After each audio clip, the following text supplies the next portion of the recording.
Alright, so today's video, we're going to be taking a look at a nice beefy air cooler and a pretty decent AIO. So, what inspired this video? Well, number one, I got this thing like really cheap, practically brand new, so I want to test it out. And number two, I've been using this for a while, and if you watch my past videos, you know I'm not a fan of AIOs, but maybe it's time to reconsider the dark side. Just a little backstory on that. Probably maybe 10 years ago, I had an AIO, Corsair, and I put it in and it had a leak like 6 months after owning it, fried my video card, all that good stuff and everything, and having to deal with warranty and RMA. Long story short, I was out video card, the AIO, Corsair sent me a new one. Of course, I flipped that to somebody else. And yeah, that's why I've kind of stayed away from AIOs, and I've always used air coolers. So let's talk about the two that we have here in particular and talk a little bit about what the real difference is, and is it worth the savings versus the added expense of AIO versus air cooler. So for our first flavor, we have the Be Quiet Dark Rock Pro 4. Yeah, she beefy and she pretty girthy.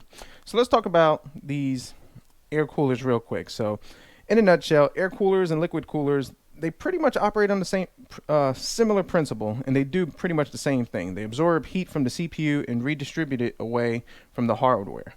In this case, in the air cooler, it's transferred from the IHS of the CPU, which is that little silver square thingy on top of the CPU that you see that has all the bragging rights of what CPU you have, who makes it, AMD, Intel, and all that speed jazz and everything. And then through the thermal paste, it goes into the conductive base plate that is usually made for copper or aluminum. I think this one is aluminum. Yeah, I think this is aluminum. Pretty sure it's aluminum. And then from the base plate, that thermal energy moves into attached heat pipes. So we have our heat pipes over here. So pretty much CPU gets heat, goes through the thermal paste, comes right over here, and goes up into these fins. And the fans blow all the hot air out. Dissipation, all that good stuff. And that's how that works. Very simple design. More common on this one. Now, which is better and all that stuff, we'll talk about that later in the video. So now let's take a look at the AIO. Alright, so AIOs are also known as all-in-one coolers, and they're pretty much called all-in-one because it's everything in one package. So over here you have your copper heat plate over here. This is the EVGA model version of it, and you have your radiator. It's pre-filled with liquid inside of it. And for the most part, it's sealed and you should never have to add fluid. They have some ones that you can't add fluid to it, but that's another story and everything. And this one, I got it. I mean, I must have paid like maybe 20 bucks for it. And this thing was like hardly ever used. Well, at least that's what the customer said, or the client said, or whatever you call the person you buy things from. Yeah, it was hardly ever used. And you can obviously see that because there's like no dust on this. I mean, this thing is just spick and span clean on it. So this is the one that we're going to be using, and just to talk about these and how they work real quick.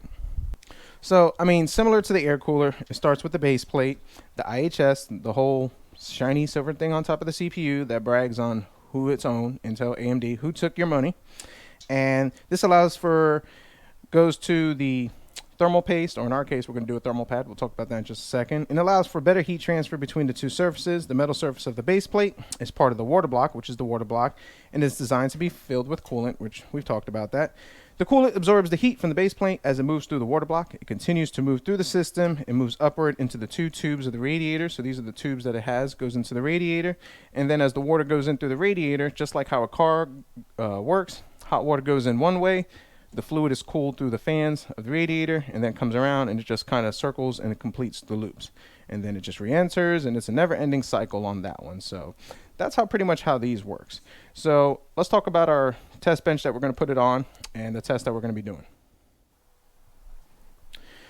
Alright, so for our test bench, we're going to be using this one. This is our Sabertooth Z77 Asus Tough motherboard. Really cool motherboard. I got this in this parts hustle that I got, and I mean, the price I paid for this thing would blow your mind. And I think I did a video, or will be coming out, one of the two, so definitely stay tuned for the video on this parts hustle that I did get, so you can see how much we pretty much paid for all this cool stuff, to include this right here. So but anyways, this one has the i7 3770K, and from what I gather, this thing actually clocks up to 5 gigahertz pretty good, and at least that's what the guy told me about it. So we'll try to see if we overclock it, but I'm not really looking to overclock the mess out of this. I'm just looking for better temperatures and to see which one actually is going to give you better cooling efficiency. So this is the test bench we're going to be using.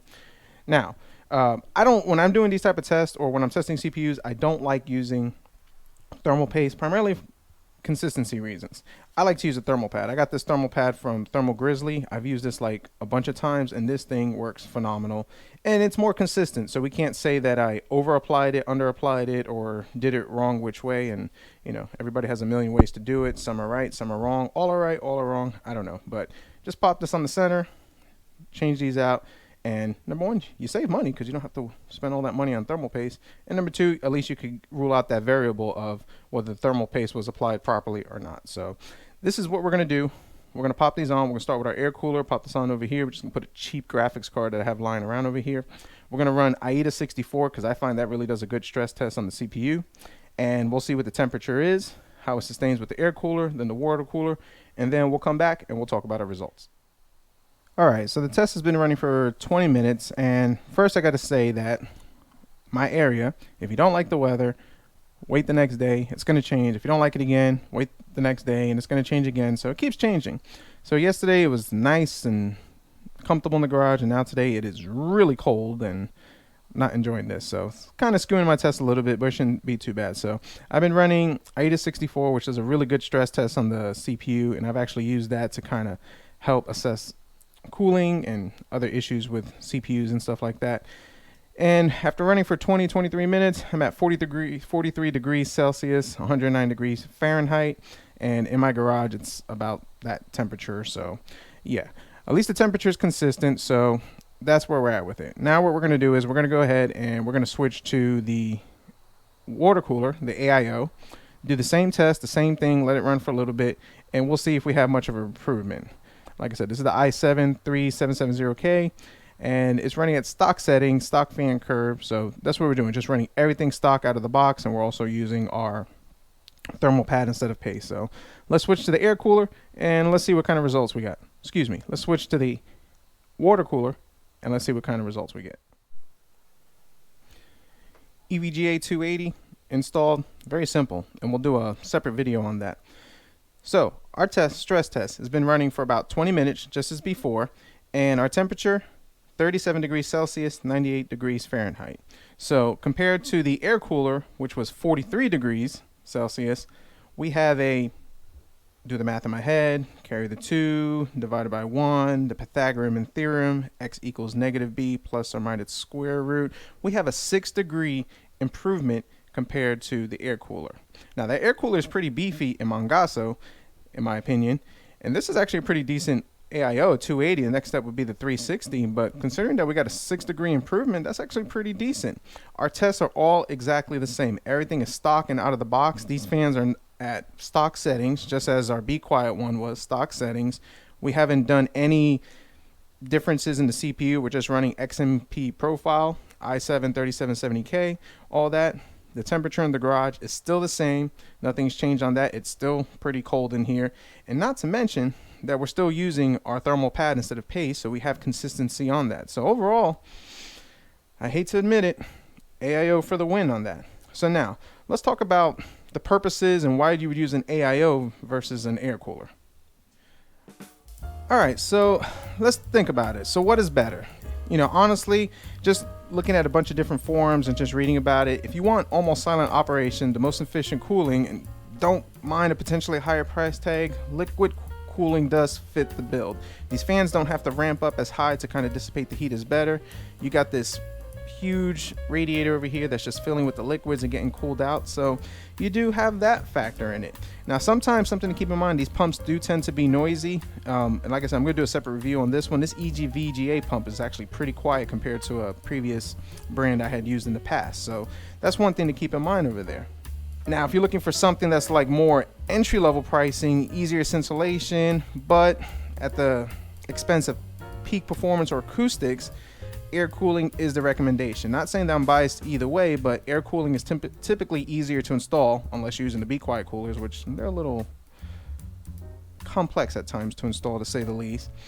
But because you have more fans, in that case you have 2 fans, and you also have the fact that it needs to get the heat pipes cooler and all that stuff, fin density, all that jazz, yada yada yada, without going into the scientific terms, they do run a little noisier on that. So that is something to keep in mind as far as that.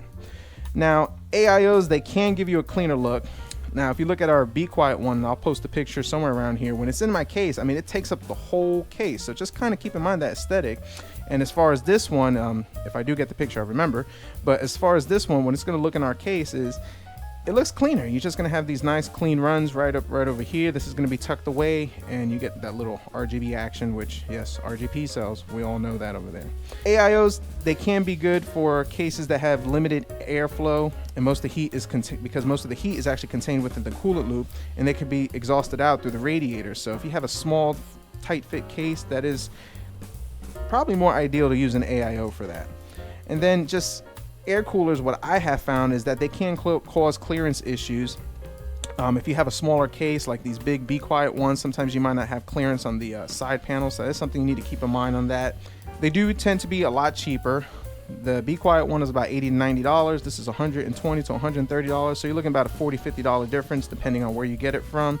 And air coolers tend to be more reliable. If it's just the fan goes out, you could probably get another fan cheap for $10 $20. This one, if the pump goes out, well, you're going to get some overheating, thermal throttling, and then not only to mention that, but then you have to replace the whole cooler. As far as the AIO, I've had AIOs for about, 5-10 years? Not AIOs, I've had air coolers for about 5 or 10 years, and the only thing I've had to do is maybe just change the fan or even service the fan. So that's my thoughts on it. You be the judge. So as we can see, AIO for the win, and after doing this, I may be going to the dark side, guys. Yeah, maybe going to the dark side on that one. Which leads into the next video that we're going to be doing is, I'm actually going to be doing a full review on this one. Installation, all that stuff, so definitely stay tuned. You don't want to miss that. So comment down below. Let me know your thoughts. AIO air coolers. What do you prefer? What do you think? What you think of this? EVGA. We got this one because it was part of an awesome deal, and I couldn't turn it down. So if you liked the video, definitely hit the like button. Subscribe if you're not. And as always, we'll see what we come up with next.